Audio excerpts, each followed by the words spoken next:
Haleluya, haleluya, haleluya. Shalom, saudara-saudara. Selamat pagi, selamat kita berjumpa kembali dalam episode lanjutan daripada apa yang kita kerjakan. Pada hari ini, hari Sabtu tanggal 23 Mei 2020, kita tiba di perenungan tentang Pentakosta, lanjutan daripada Kisah Rasul, yaitu kitab Kisah Rasul pasal 2. Namun sebelumnya kita berdoa.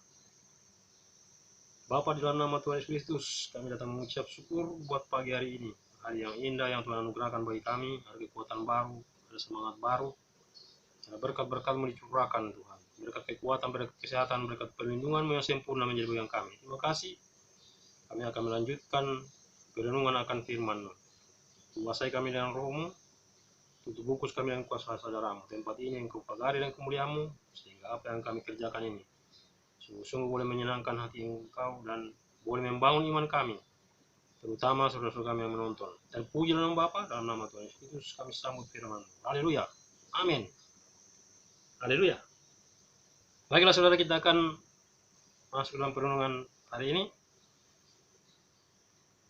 Kali ini bicara tentang Pentakosta, haleluya, atau pencurahan Roh Kudus. Kisah Rasul pasal 2 ayat 1 sampai 12 saja, 12 ayat. Haleluya. Saya langsung bacakan saja. Ketika tiba hari Pentakosta, haleluya, semua orang percaya berkumpul di suatu tempat. Haleluya. Jadi waktu tiba hari Pentakosta itu, semua orang berkumpul. Katakan semua orang percaya berkumpul di suatu tempat, satu tempat. Tiba-tiba turunlah dari langit suatu bunyi seperti tiupan angin keras yang memenuhi seluruh rumah di mana mereka duduk. Haleluya. Dan tampaklah kepada mereka lidah-lidah seperti nyala api yang bertebaran dan hinggap pada mereka masing-masing. Haleluya. Pada mereka masing-masing ya. Jadi semuanya dipenuhi. Haleluya. Maka penuhlah mereka dengan Roh Kudus.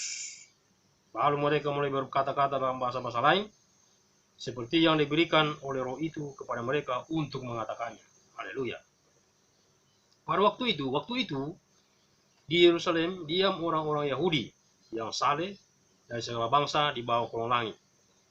Ketika turun bunyi itu, berkerumunlah orang banyak. Haleluya. Mereka bingung karena mereka masing-masing mendengar rasul-rasul itu berkata-kata dalam bahasa mereka sendiri. Haleluya. Mereka semua tercengang-cengang dan heran lalu berkata, bukankah mereka semua yang berkata-kata itu orang Galilea?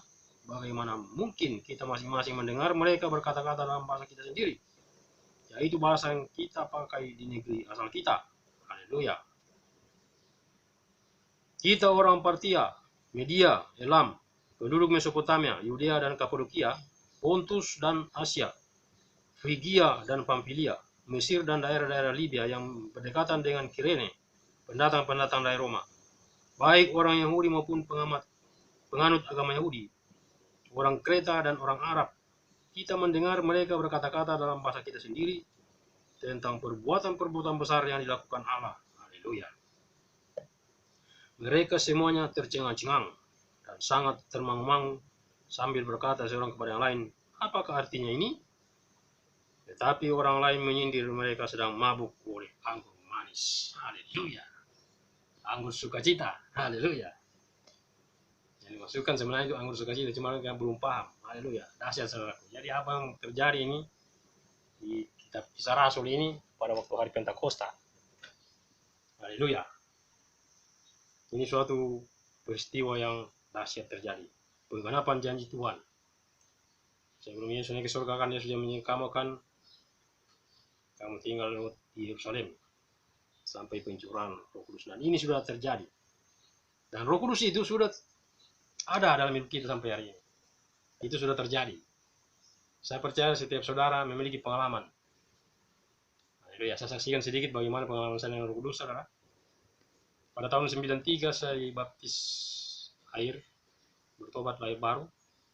Tepatnya 4 Juli 93. Dan setelahnya itu saya rajin tergabung dalam pelayanan, dalam pemuda, tidak lihat waktu itu. Nah, satu yang saya minta waktu itu kalau dari air baptisan, karena waktu itu hamba Tuhan yang membaptis saya bilang, nanti kalau habis dibaptis minta sesuatu kepada Tuhan. Haleluya. Satu yang saya minta waktu itu, Tuhan penuhi saya dengan Roh Kudus-Mu. Haleluya. Waktu itu saya dibaptis dan beberapa teman di daerah pantai. Apa itu? Setahun kemudian saudaraku, dalam sekitar tahun 94 itu, saya penginjilan ke daerah pantai barat. Ya, saya sudah pernah saksikan. Dan di sana saya mengalami serangan yang luar biasa. Kuasa-kuasa kegelapan, perdukunan-perdukunan itu, saya merasakan dalam alam roh itu menyerang saya, luar biasa. Dan pada waktu jam 3 subuh, saya bangun berdoa, minta kekuatan kepada Tuhan. Dan saya berlutut, saudaraku. Dan disitulah saya merasakan urapan turun. Saya penuh dengan Roh Kudus. Dan saya punya lidah itu saya tidak bisa kekang. Haleluya. Ini kesaksian pribadi ya. Berbahasa-bahasa yang dikatakan di sini terjadi ini. Yang saya rasakan juga saya alami tahun 94. Sekitar tahun 94 itu. Setahun setelah saya dibaptis. Haleluya. Itu di dalam penginjilan. Haleluya. Dan luar biasa. Setelah itu yang peristiwa yang saya alami itu mulai dari jam 3 subuh sampai jam 6 pagi. Haleluya. Dan seisi rumah itu menyaksikan. Dan kebetulan juga salah satu dari anggota keluarga itu ada yang memang sudah mengerti, yaitu di dalam aliran Pentakosta. Jadi mereka paham bahwa itu ada pekerjaan Roh Kudus. Dan saya selama mengalami itu, saudaraku, saya berkhotbah seperti berkhotbah gitu, menyampaikan tentang hal-hal yang luar biasa dari Tuhan. Nah, singkat cerita, sampai jam 6 pagi itu saya alami. Dan ketika jam 6 pagi itu ada hikmat turun dari saya bahwa Roh Kudus itu bekerja sama dengan kita. Karena waktu itu saya belum paham, pengalaman ini kan baru pertama, jadi saya belum paham. Ada hikmat turun bahwa Roh Kudus itu ada bekerja sama dengan kita. Ini waktu itu saya katakan kepada Roh Kudus itu, ya sudah, kita ini sudah aja. Haleluya. Dan mulai reda itu. Itulah pengalaman saya, saudara. Dan mulai saat itu sampai hari ini tetap saya merasakan urapan yang luar biasa. Pada saat saya diutus juga ke daerah Poso untuk perintisan jemaat, saya merasakan juga urapan yang luar biasa. Pada waktu setiap saya berdoa itu secara pribadi, Roh Kudus itu dahsyat, luar biasa dalam hidup saya bekerja. Bahkan sebelum terjadi kerusuhan Poso itu, Tuhan sudah nyatakan, saudara. Kita selama 3 hari berdoa puasa penuh di sana, dan situ Tuhan nyatakan bahwa akan ada sesuatu yang terjadi, dan ini sudah terjadi. Itulah kesaksian sedikit. Nah, sampai hari ini kita semuanya ada karena pekerjaan Roh Kudus. Haleluya, luar biasa, saudara. Nah, kita kembali kepada pembacaan ini. Ayo doa saja. Jadi ketika itu semua orang percaya berkumpul di satu tempat. Haleluya. Tiba-tiba turunlah dari langit suatu bunyi seperti tiupan keras memenuhi seluruh rumah ini, di mana mereka duduk. Mereka sedang beribadah, duduk, dan tampaklah kepada mereka lidah-lidah seperti nyala api yang bertebaran dan hinggap pada mereka masing-masing. Jadi wujud kehadiran Roh Kudus itu bisa seperti lidah-lidah api. Penglihatan ini, haleluya. Bisa juga seperti burung merpati. Kalau keturunannya sudah dibaptis kan, saya burung merpati.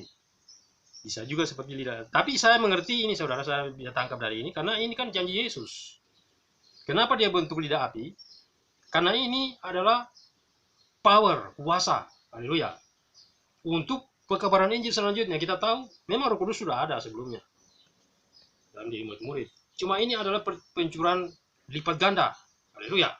Ini yang saya terima dari bacaan ini. Karena mereka akan dipakai untuk penginjilan ke seluruh dunia. Maka kenapa di dalam wujud api dari api? Api itu berbicara itu, haleluya. Kita sudah mengerti itu. Haleluya. Dikatakan bertebaran di atas mereka masing-masing. Maka penuhlah mereka dengan Roh Kudus. Haleluya. Lalu mereka mulai berbahasa lain, seperti yang diberikan Roh itu kepada mereka. Jadi bahasa Roh. Haleluya. Itu yang dapat saya tangkap dari ini. Jadi kenapa sampai harus berbentuk api? Karena itu api penginjilan. Haleluya. Dicurahkan kepada rasul-rasul, murid-murid itu. Sehingga ternyata nanti setelah kita melihat itu gereja mulai dari sini. Haleluya. Dikatakan pada waktu itu di Yerusalem diam orang-orang Yahudi dari seluruh bumi ya, di kolong langit ini di bawah. Dikatakan. Waktu itu di Yerusalem diam orang-orang Yahudi yang saleh dari segala bangsa di bawah kolong langit. Haleluya, luar biasa. Waktu itu di Yerusalem terkumpul. Ketika turun bunyi itu berkerumun orang banyak. Jadi suatu peristiwa ya, mereka gempar. Haleluya. Mereka bingung karena mereka masing-masing mendengar rasul-rasul itu berkata-kata dalam bahasa mereka sendiri. Mereka semua tercengang-cengang dan berheran lalu berkata, bukankah mereka semua yang berkata-kata itu? Jadi mereka tidak mengerti karena mereka tidak mengalami. Haleluya. Nah, ini dikatakan bagaimana mungkin kita masing-masing mendengar. Jadi waktu itu rasul-rasul ini berbicara dalam bahasa mereka sehingga mereka mengerti. Haleluya. Dan mulai dari sini terjadi penginjilan. Ya, dikatakan itu. Ya, kita lanjut ke ayat selanjutnya. Mereka semuanya tercengang-cengang dan sangat termangu-mangu sambil berkata kepada orang lain, apakah artinya ini? Tetapi orang lain menyindir mereka sedang mabuk. Nah, ini yang tidak mengalami, mereka yang tidak mengerti. Haleluya. Nah, ini dikatakan di sana, ayat 8, bagaimana mungkin kita masing-masing mendengar mereka berkata-kata dalam bahasa kita sendiri. Berarti mereka mengerti, saudara. Rasul-rasul itu berbicara dalam bahasa mereka, yaitu bahasa yang kita pakai di negeri asal kita. Haleluya. Ada disebutkan ini asal mereka itu. Kita orang Partia, yaitu orang Partia, orang Media, orang Elam, penduduk Mesopotamia, Yudea dan Kapadokia, Pontus dan Asia. Ada Asia itu, haleluya. Asia mewakili kita dari Asia, haleluya. Frigia dan Pamfilia, Mesir dan daerah-daerah Libya yang berdekatan dengan Kirene, pendatang-pendatang dari Roma, haleluya. Baik orang Yahudi maupun penganut agama Yahudi, orang Kreta dan orang Arab. Tidak ada, semua bangsa ada ya, haleluya. Kita mendengar mereka berkata-kata dalam bahasa kita sendiri tentang perbuatan. Nah, ini yang mereka bicarakan adalah tentang perbuatan-perbuatan yang besar yang dilakukan Allah. Maksudnya itu keselamatan di dalam Yesus Kristus. Yesus yang telah mati dan bangkit dan naik ke surga. Itu yang mereka beritakan. Haleluya. Dan selanjutnya nanti dalam perkhotbah itu kan bagaimana ya Petrus berkhotbah. Haleluya. Nanti kita akan selanjutnya pada video selanjutnya. Akibat dari panjang pencurahan Roh Kudus ini, murid-murid bergerak, haleluya, untuk memberitakan Injil keselamatan dalam Yesus Kristus Tuhan, haleluya. Nah, apa yang dapat kita ambil dari pencurahan ini? Saya mengambil beberapa, haleluya, alasan-alasan kenapa kita harus dipenuhi oleh Roh Kudus. Kenapa Tuhan harus memenuhi dengan Roh Kudus? Yang pertama, karena memang itu sudah janji Tuhan, haleluya. Kemudian yang kedua, karena manusia itu tidak mempunyai kuasa untuk mengalahkan iblis atau setan. Haleluya. Jadi karena yang kedua itu tadi pertama karena itu memang janji Tuhan. Yang kedua adalah karena manusia itu tidak mempunyai kuasa untuk mengalahkan setan atau sakit penyakit dan kuasa dosa. Itu dalam Kisah Rasul pasal 1 ayat 8 yang kita sudah baca yang kemarin. Baik, kita baca ulang. Haleluya. Kisah Rasul pasal 1 ayat 8 yang sudah kita baca kemarin. Dikatakan, tetapi kamu akan menerima kuasa kalau Roh Kudus turun ke atas kamu. Dan kamu akan menjadi saksiku di Yerusalem dan di seluruh Yudea dan Samaria dan sampai ke ujung bumi. Tujuannya itu adalah supaya memiliki kuasa. Haleluya, karena itu juga merupakan pengganapan dari janji yang kemarin. Haleluya. Yang ketiga adalah tanpa Roh Kudus kita tidak memiliki persekutuan yang intim dengan Bapa. Haleluya. Atau Allah, dan bahkan tidak dapat memahami perkara-perkara ilahi, haleluya, atau perkara-perkara surga. Karena tanpa persekutuan kita dengan Roh Kudus, haleluya, lewat Roh Kudus kita bersekutu dengan Allah atau Elohim, Yesus Kristus Tuhan, secara terus-menerus. Kita tidak dapat mungkin memahami pikiran Allah, haleluya. Itu terdapat dalam 1 Korintus 2 ayat 10. Haleluya. Coba kita baca supaya jelas. 1 Korintus 2 ayat 10. Ya. 1 Korintus pasal 2 ayat 10. Dikatakan di situ. Haleluya. 1 Korintus pasal 2 ayat 10. Karena kepada kita Allah telah menyatakan oleh Roh Kudus ini, Roh besar. Haleluya. Sebab Roh menyelidiki segala sesuatu, bahkan hal-hal yang tersembunyi dalam diri Allah. Haleluya. Jadi oleh karena pekerjaan Roh ini, kita memahami pribadi Allah, pribadi Tuhan, atau pribadi Yesus. Haleluya. Saya sudah katakan kemarin bahwa rahasia Allah itu adalah Kristus. Haleluya. Rahasia Kristus itu adalah jemaat. Haleluya. Jadi kalau kita bisa mau memahami Allah atau Elohim atau Yahweh, harus mengerti rahasia Kristus. Haleluya. Oleh apa? Oleh pekerjaan Roh Kudus. Itu sudah yang sudah disampaikan kemarin. Haleluya. Itu hal yang ketiga. Hal yang keempat adalah bahwa alasan keempat kita dipenuhi Roh Kudus yaitu tanpa kehidupan yang dipenuhi Roh Kudus, saudaraku, maka kita tidak akan dipimpin oleh Tuhan. Roh Kudus itu yang memimpin kita. Haleluya. Pekerjaan Roh kan hari-hari ini. Haleluya. Maka fungsi Roh Kudus adalah memimpin kita. Haleluya. Tanpa kehidupan roh yang dipenuhi Roh Kudus, kita tidak bisa dipimpin oleh Tuhan. Haleluya. Itu terdapat dalam Galatia pasal 5 dan 25. Kita baca. Ya, kita coba saya cari ayat ya. Supaya tahu lebih jelas. Galatia pasal 5 ayat 25. Haleluya.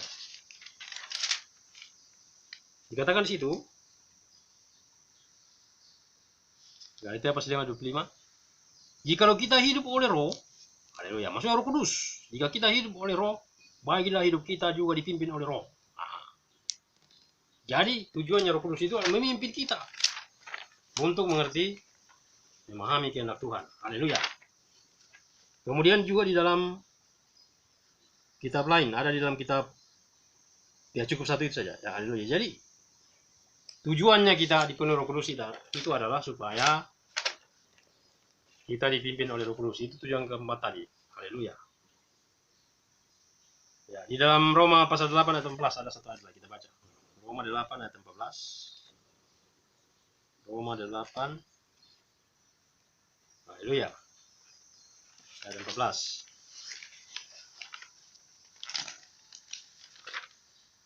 Nah, dikatakan di sini. Roma 8 ayat 14. Semua orang yang dipimpin Roh Allah adalah anak-anak Allah. Haleluya. Jadi kalau kita dipimpin oleh Roh Allah berarti kita anak Allah. Karena Roh Allah itu ada dalam kita, Roh Kristus. Haleluya. Hal yang kelima adalah alasan tadi yang pertama tadi kan karena itu adalah janji. Haleluya. Yang kedua, karena kita tidak mampu mengalahkan setan tanpa Roh Kudus, ya toh? Haleluya. Setan dan sakit penyakit. Alasan yang ketiga adalah tanpa Roh Kudus kita tidak bisa memiliki persekutuan dengan Elohim atau Bapa. Haleluya. Atau Allah. Haleluya. Kemudian kita tidak bisa memahami Tuhan. Yang keempat tadi katakan bahwa fungsinya juga untuk memimpin kita. Haleluya. Roh Kudus itu memimpin kita. Haleluya. Menuntun kita di dalam Efesus 1 ayat 14 kan dikatakan sudah. Roh Kudus itu adalah jaminan sampai kita memperoleh seluruhnya. Alasan yang kelima adalah hanya melalui kepenuhan Roh Kudus maka kita dapat menyembah Allah dalam roh dan kebenaran. Haleluya. Itu dicatat di dalam Yohanes 4 ayat 23 sampai 24. Lalu kita baca supaya lebih jelas. Yohanes pasal 4 ayat 23 sampai 24. Haleluya. Jadi itu fungsinya Roh Kudus untuk kita dapat menyembah Bapa di dalam roh dan kebenaran. Dikatakan sini Yohanes 4 ayat 24. Ayat 23 mulai. Tetapi saatnya akan datang dan sudah tiba sekarang. Haleluya. Bahwa penyembah-penyembah benar akan menyembah Bapa dalam roh dan kebenaran. Sebab Bapa menghendaki penyembah-penyembah demikian. Jadi dengan adanya keintiman dengan Roh Kudus, kita bisa menyembah Bapa di dalam roh dan kebenaran. Bahkan dikatakan di bagian ayat lain bahwa oleh roh kita dapat berkata ya Aba, ya Bapa. Haleluya. Ada suatu itu keintiman dengan Bapa. Karena Roh Kudus itu adalah hayat Bapa sendiri. Haleluya. Ya. Kemudian alasan keenam adalah tadi alasan kelima ya. Tanpa Roh Kudus kita tidak dapat menikmati atau mengalami kasih Tuhan. Haleluya. Tanpa Roh Kudus kita tidak dapat mengalami atau menikmati kasih Tuhan Yesus secara sempurna. Roma 5 ayat 5. Kita baca. Roma pasal 5 ayat 5. Haleluya. Jadi tanpa Roh Kudus kita tidak bisa menikmati kasih Tuhan secara sempurna. Roma pasal 5 ayat 5. Demikian firman Tuhan. Dan pengharapan tidak mengecewakan. Haleluya. Karena kasih Allah telah dicurahkan di dalam hati kita oleh Roh Kudus yang telah dikurniakan kepada kita. Saya ulang. Dan pengharapan itu tidak mengecewakan, karena kasih Allah telah dicurahkan di dalam hati kita oleh Roh Kudus yang telah dikaruniakan kepada kita. Haleluya. Itu, jadi kita bisa menikmati kasih Tuhan yang sempurna oleh pekerjaan Roh Kudus. Alasan yang ketujuh adalah melalui kehadiran Roh Kudus di dalam hati kita. Haleluya. Melalui kehadiran Roh Kudus dalam hati kita, saudara, maka kita dapat menikmati berkat-berkat yang datang dari Allah. Haleluya. Ayatnya itu di 2 Timotius 1 ayat 14. Kita baca. 2 Timotius pasal 1 ayat 14. Haleluya. 2 Timotius pasal 1 ayat 14. Saya cari ayat, saudara ya. Ini Alkitab besar jadi agak ini. Haleluya. 2 Timotius pasal 1 ayat 14. Haleluya. Dikatakan situ, peliharalah harta yang indah. Haleluya. Haleluya. Yang saya sudah pernah singgung ya. Peliharalah harta yang indah yang telah dipercayakannya kepada kita oleh Roh Kudus yang diam di dalam kita. Haleluya. Harta yang dimaksud adalah perkara-perkara surgawi. Haleluya. Kekayaan-kekayaan surgawi yang saya sudah pernah jelaskan bahas di dalam Efesus 1. Kekayaan-kekayaan orang terpilih itu yang harus dipelihara, harta dalam hati kita. Bahkan Rasul Paulus mengatakan bahwa harta ini kami punyai dalam bejana tanah liat. Haleluya. Supaya nyata bahwa kekuatan itu yang melimpah-limpah itu bukan berasal dari diri kami, tetapi dari Allah atau Elohim. Karena waktu dikatakan meskipun kami ditindas tidak terjepit, meskipun kami dihempaskan tidak binasa, meskipun kami ditinggalkan tidak sendirian. Haleluya. Maka Paulus mengatakan, kami senantiasa membawa kematian Yesus dalam diri kami. Inilah karena kedahsyatan pekerjaan Roh Kudus yang ada dalam kehidupannya. Sehingga mereka mengalami hal-hal seperti ini. Haleluya. Jadi itu 7 alasan, saudara. 7 alasan kita dipenuhi Roh Kudus. Satu ayat lagi kita baca. Alasan itu tadi supaya kita menikmati. Efesus 1 ayat 14. Ya, saya sudah singgung tadi itu. Efesus 1 ayat 14. Itu adalah merupakan jaminan. Haleluya. Kekal.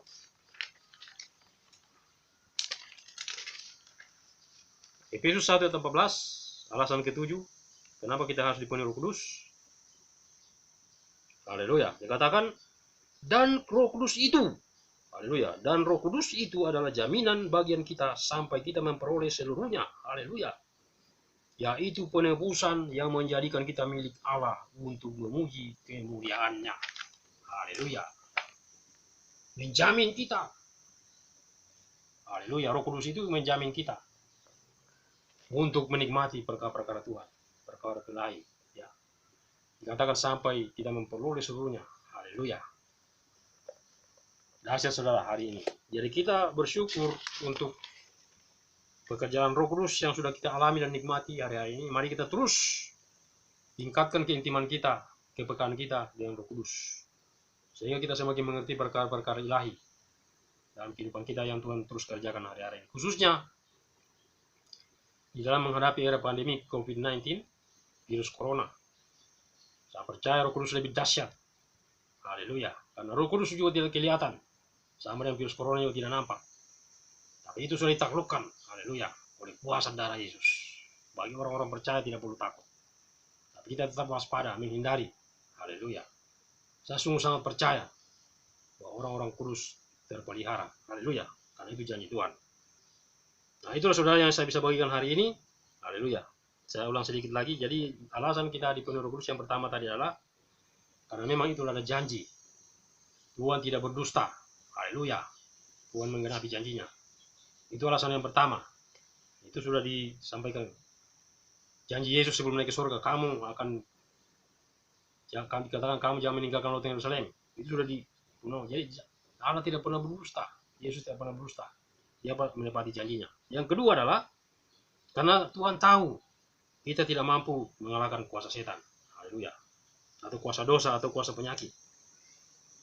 Ayatnya dari Kisah Rasul pasal 1 ayat 8. Kita diberikan kuasa, power, otoritas untuk mengalahkan. Makanya saya sudah pernah singgung bahwa salah satu tanda daripada kerajaan Allah kita mengusir setan demi nama Yesus, melenyapkan segala penyakit demi nama Yesus. Haleluya. Meletakkan tangan atas orang sakit akan sembuh di dalam nama Yesus. Dahsyat saudara. Haleluya. Alasan yang ketiga adalah tanpa Roh Kudus kita tidak memiliki persekutuan yang intim dengan Bapa. Itu sudah pasti. Hanya oleh karena pekerjaan Roh Kudus kita bisa memiliki keintiman dengan Bapa. Haleluya. Bahkan kita dapat mengerti rahasia-rahasia yang terdapat dalam diri Allah atau Elohim, yaitu hikmat, wahyu. Haleluya. Alasan keempat adalah kita dengan dipenuhi Roh Kudus kita dipimpin ya, kepada seluruh kebenaran. Haleluya. Haleluya. Supaya kita tidak berjalan lagi menurut kehendak kita sendiri. Haleluya. Tapi betul-betul kita berjalan di dalam pimpinan Tuhan. Haleluya. Itu yang memimpin kita untuk melakukan kehendak Tuhan, untuk melakukan kehendak Bapa, termasuk dalam mengerjakan pekerjaan Tuhan, mengabarkan karunia-karunia yang ada di kita. Haleluya. Fungsi yang kelima adalah melalui kebenaran Roh Kudus kita dapat menyembah Allah atau Bapa di dalam roh dan kebenaran. Haleluya. Haleluya. Alasan yang keenam adalah bahwa tanpa Roh Kudus, dengan Roh Kudus, adanya Roh Kudus kita dapat menikmati secara penuh, secara sempurna kasih Tuhan Yesus dalam hidup kita. Makanya apapun yang terjadi saudara, kalau kita sudah penuh Roh Kudus, haleluya, itu sesuatu yang tidak akan pernah mempengaruhi. Makanya firman Tuhan katakan, sekalipun 1000 rebah di sisimu, haleluya, engkau hanya akan menonton saja. Itu gambarannya bahwa kedahsyatan apapun yang terjadi, kalau kita penuh dengan Roh Kudus, kita akan senantiasa kuat dalam Tuhan. Haleluya. Karena saya sudah pernah katakan bahwa Roh Kudus itu dahsyat, lemah lembut tapi tidak dahsyat. Haleluya. Itulah kuasa Tuhan. Haleluya. Haleluya. Kasih Tuhan itu kita dapat nikmati oleh pekerjaan Roh Kudus dalam kehidupan kita. Kemudian yang ketujuh tadi saya katakan bahwa fungsi Roh Kudus itu adalah memimpin kita ke dalam seluruh kebenaran. Haleluya. Menikmati berkat-berkat Tuhan. Haleluya. Memelihara harta yang indah yang telah dipercayakan dalam hati kita. Itulah harta surgawi. Makanya firman Tuhan menasihatkan kan, kumpulkanlah bagimu harta surgawi. Harta di surga. Itu yang dimasukkan ini, pekerjaan roh ini. Haleluya. Dikatakan kalau kau mengumpulkan harta di bumi, ingat dan karat merusaknya. Tapi kalau kau mengumpulkan harta di surga, itu ingat dan karat tidak merusaknya. Haleluya. Oleh Roh Kudus ini juga alat untuk kita membuat rumah di surga. Haleluya, dahsyat. Karena ya Yesus kan sudah berjanji juga, di rumah Bapakku banyak tempat tinggal. Kalau tidak demikian aku tidak akan mengatakannya kepadamu. Jadi oleh pekerjaan Roh Kudus ini juga alat bagi kita untuk membangun rumah kita. Haleluya. Membangun rumah di surga. Sehingga pada saat nanti kita dipanggil, kita sudah siap. Haleluya. Seperti kesaksian hambanya Tony Daud. Haleluya. Luar biasa. Haleluya. Nah, dengan mengertinya ini saudara, kita harus lebih sungguh-sungguh lagi hari-hari ini. Saya kira tidak ada waktu untuk bersantai. Haleluya. Saya dengan mengingat umur ini, bukan juga karena mengingat umur, memang dari muda sudah mengasihi Tuhan. Tapi dengan mengerti kebenaran ini, saudara, saya tidak pernah kecil sedikit pun menghadapi segala proses apapun. Karena saya percaya surga itu adalah tujuan saya. Haleluya. Kita mesti memiliki keyakinan, kepastian bahwa tujuan kita adalah surga. Itulah sebabnya dengan memiliki kepastian ini, kita akan tekun untuk mengerjakan keselamatan yang sudah ada dalam diri kita. Haleluya. Saya kira ini yang saya bisa bagikan pada hari Pentakosta ini. Hari Pentakosta, hari di mana kita merenungkan tentang Pentakosta. Ini setelah kenaikan Yesus kan 10 hari lagi akan diperingati bagaimana pencurahan Roh Kudus. Karena 10 hari setelah kenaikan Yesus itu Roh Kudus dicurahkan. Nanti hari ke-10 nanti setelah kenaikan itu baru diperingati hari ketuahan Roh Kudus atau hari Pentakosta. Haleluya. Saya kira ini yang saya bisa bagikan saudaraku. Tetap semangat karena Roh Tuhan dahsyat ada dalam kita. Haleluya. Apapun pergumulan saudara ini, percayalah, saudara keluar sebagai pemenang. Karena janji firman Tuhan, kita adalah orang-orang menang, bahkan lebih dari pemenang. Haleluya. Siapakah yang dapat memisahkan kita dari kasih Kristus? Penindasan kah, kelaparan kah, ketelanjangan kah? Haleluya, tidak ada. Bahkan dikatakan kalaupun ada makhluk lain. Haleluya. Jadi kalau kita sudah penuh dengan Roh Kudus, luar biasa saudara. Itu jaminan. Kita terjamin untuk bersama-sama dengan Yesus. Haleluya. Inilah yang bisa saya berikan pada saat ini. Bila boleh menjadi berkat bagi kita semua dan terutama bagi saya. Haleluya. Mari kita berdoa, bersyukur. Oh, haleluya Yesus. Terima kasih. Kami bersyukur, Roh Kudus, yang Engkau ada dalam hidup kami. Bapa Yesus, Engkau Bapa, Anak dan Roh Kudus satu. Kami terus sanjung Engkau, kami tinggikan Engkau pekerjaan dahsyat dalam kehidupan kami, rencana indah. Karena itu kuatkan dan teguhkan hati kami untuk tetap memegang teguh panggilan-Mu, kebenaran-Mu yang sudah Engkau nyatakan dalam hidup kami, sehingga harta ini sungguh-sungguh kami pelihara. Karena inilah harta yang paling indah, harta yang lebih dari segala-galanya. Haleluya, kami bersyukur dan firman-Mu yang hidup, pekerjaan Roh Kudus-Mu yang terus bekerja dalam hidup kami, terus membawa kami, memimpin kami kepada seluruh kemenangan, sehingga kami semakin serupa dan segambar dengan pribadi-Mu. Terpujilah Engkau, segala puji, segala hormat, segala syukur, segala kemuliaan kami kembalikan kepada Engkau pada pagi hari. Yesus Kristus Tuhan Raja kami, di dalam nama-Mu kami bersyukur. Dalam nama Tuhan Yesus Kristus kami sudah berdoa dan mengucap syukur. Haleluya, amin. Haleluya saudara. Selamat melanjutkan aktivitas di akhir pekan ini. Tuhan menyertai kita semua. Haleluya, Immanuel. Shalom.